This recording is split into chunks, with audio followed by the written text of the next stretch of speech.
Bon, ici, je vais faire une petite démonstration assez aisée. Comment, à partir de... Bon, il faut exprimer, donc, à partir de sinus θ et cosinus θ, les expressions par rapport à l'angle double. L'angle double de θ. De θ.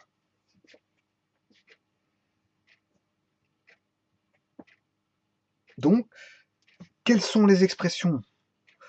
Connaissant un argument, un angle, comment exprimer le sinus de θ et le cosinus de θ au travers des formules trigonométriques si on les a oubliées? Eh bien, ce que je vais montrer va être très simple. Très simple. Il n'y a pas besoin de démontrer à partir de la théorie vectorielle, je veux dire, pour démontrer les angles doubles. Il suffit tout simplement d'aller chercher un angle, enfin un nombre complexe z. Z, avec un angle bien sûr, Z, bon, en fait c'est OA. Là j'ai la partie réelle, partie imaginaire, avec un angle θ. Voilà. Donc ici, si je décompose un imaginaire Z, Z qui est égal à X, une valeur de X et une valeur de Y, donc c'est X plus YJ. Voilà. Ici, on met les imaginaires de Z. Hein. Imaginaire de Z. Les imaginaires de Z, mais ici, donc, on a YJ, hein, fatalement. Bon, c'est YJ. Parce que c'est un imaginaire, donc il comporte le mot J pour imaginaire. Bon, si je fais X plus YJ, c'est aussi égal à, on l'a vu dans la vidéo précédente. Ici, on a le module de Z fois cosinus θ plus le module de Z fois le J sinus θ.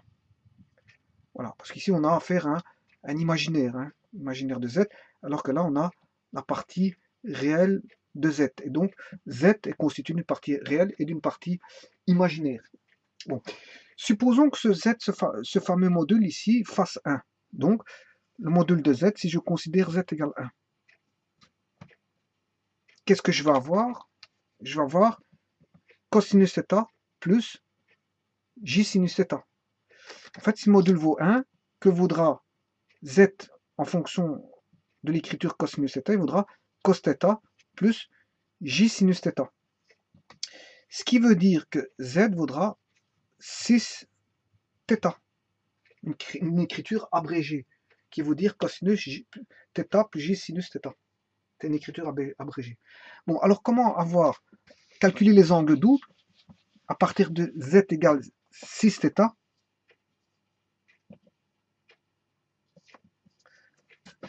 6 θ. Eh bien, il suffit de calculer le carré.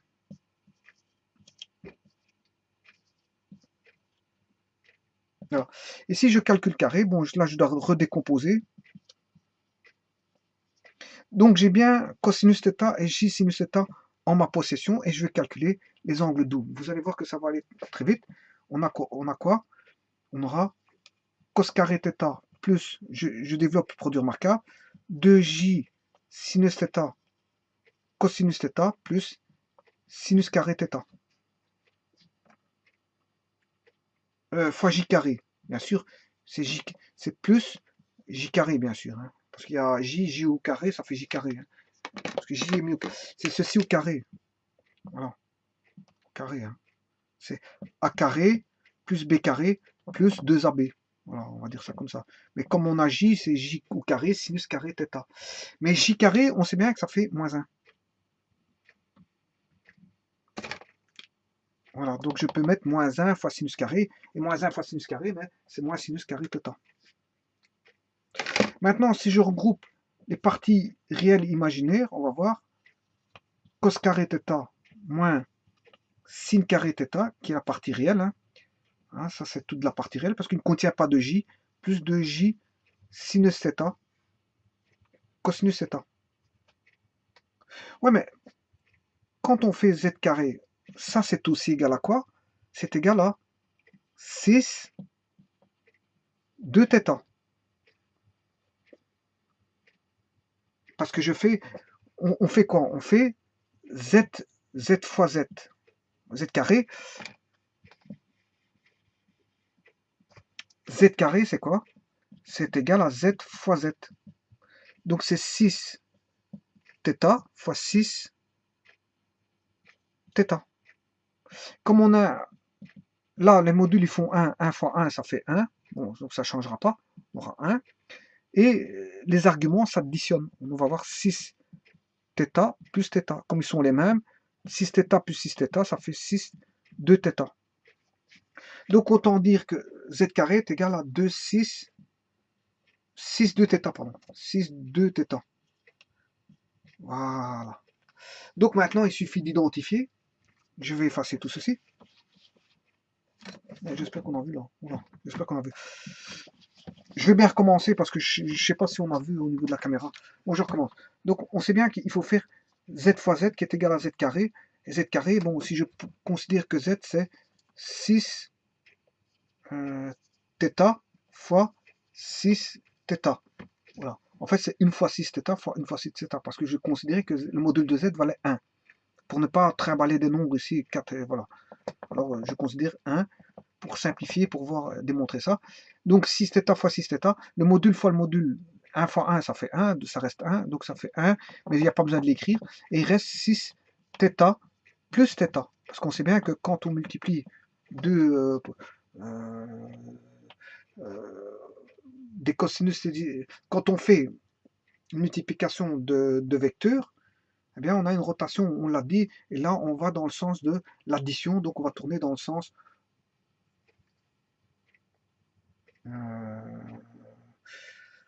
ça c'est le sens horlogique. Voilà, on va tourner dans le sens antérologique. Donc on aura une rotation de 2 θ. Voilà. Donc si je fais z fois lui-même, mais si on a θ ici, ben, le produit z fois z va se retrouver en 2 θ.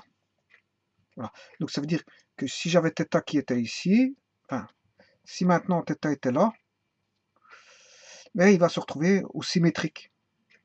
À la symétrie, c'est-à-dire à 2 fois θ. Et comme on a une fois θ là, on va se retrouver à θ. Donc on a bien une symétrie ici angulaire. Donc le z carré va se retrouver à une position, je veux dire, symétrique par rapport à l'axe des réels. Voilà. En fait, ça. Voilà. Le z sera symétrique par rapport à l'axe des réels, par rapport au deuxième vecteur qu'on va trouver qui vaudra z carré. Voilà, et 6 θ plus θ, ça fait 6 2 θ. 6 2 θ.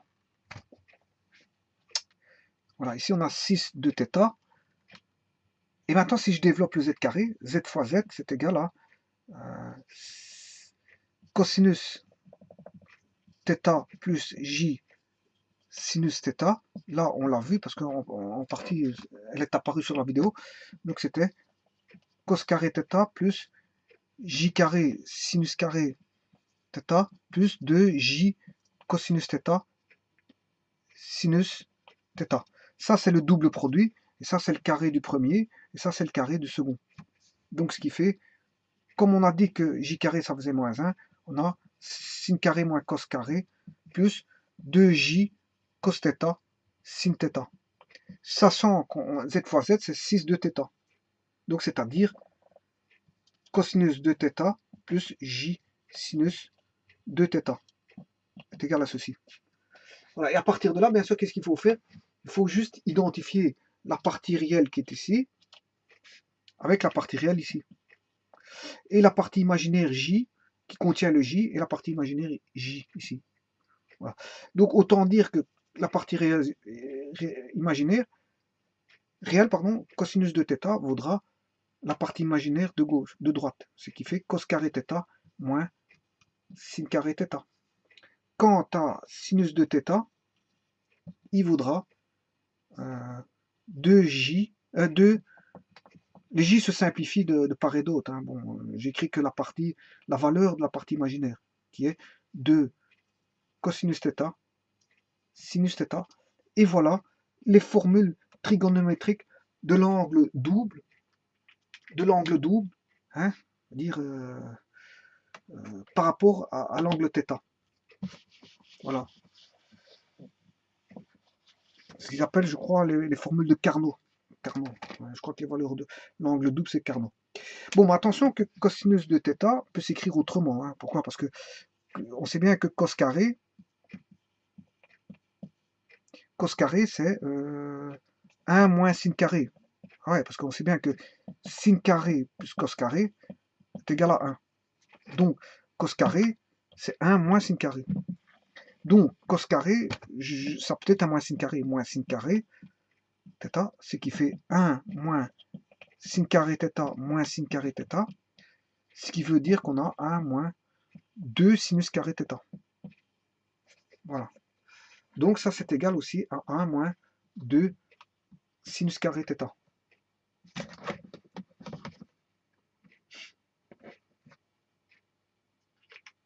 Voilà. Mais attention, c'est aussi, si je mets cos carré θ, ici, moins sin carré, c'est 1 moins cos carré θ.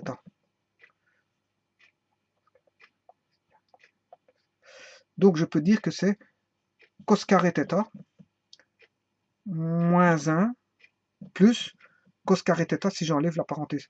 Ce qui fait 2 cos carré θ moins 1. Voilà.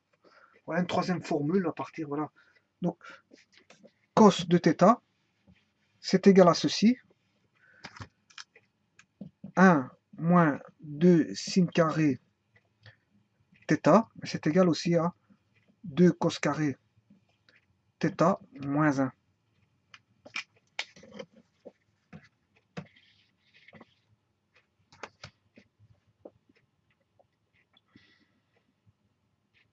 Ah, et on peut écrire plein de formules comme ceci en fait.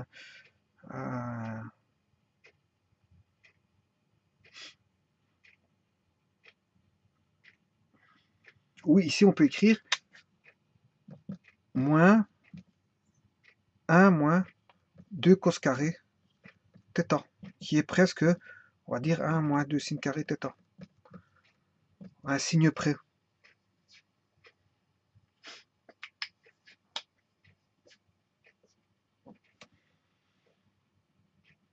Bon, maintenant celui-ci. Celui-ci, je peux mettre cos θ ici, mais je dois mettre cos θ ici. Voilà. Donc, sinus de θ peut s'écrire aussi 2 tangentes θ, parce que voilà. Là, j'ai divisé par cos, j'ai multiplié par cos, c'est comme si j'avais rien fait. Et cos θ fois cos θ, c'est cos carré θ. Voilà. Mais j'aurais pu faire diviser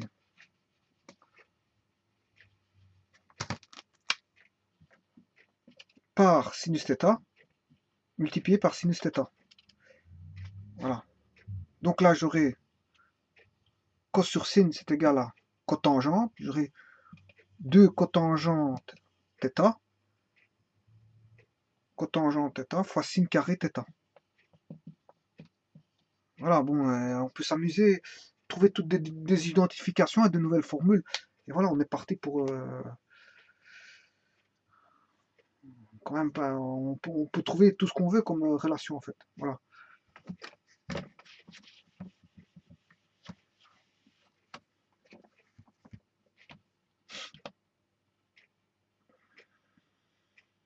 Enfin, on peut trouver beaucoup de relations. Voilà, donc vous avez remarqué qu'avec les nombres complexes, il était évident, très facile de trouver, je veux dire, les formules, je crois que ça s'appelle comme ça, je crois que ça, je ne me rappelle plus, mais je crois que c'est les formules de Carnot. Formule de Carnot, parce que les formules de Carnot, on retrouve ça en thermodynamique aussi. Ah, je veux dire, voilà, Carnot, on retrouve en thermodynamique, mais ici, c'est en trigonométrie, on retrouve du Carnot. Les formules de Carnot, qui n'a rien à voir avec la thermodynamique, bien sûr, mais on retrouve, je veux dire, un fameux monsieur, Carnot, je ne sais pas si c'est le même, mais voilà, qui a donné les formules de l'angle double. Je crois que c'est lui qui a donné ces formules-là. Parce qu'il y a eu les formules de Simpson, de Carnot, tralali, tralala, et il donne tous des noms. Mais voilà, donc l'angle double, il n'y a pas besoin de passer par la démonstration vectorielle, il suffit de passer par les nombres complexes, et ça va très vite en 2 temps de mouvement. Si on a oublié ces formules, je veux dire, on les retrouve assez facilement, je veux dire, en démontrant, ça va très vite, très vite, très vite. Voilà, je vous remercie beaucoup.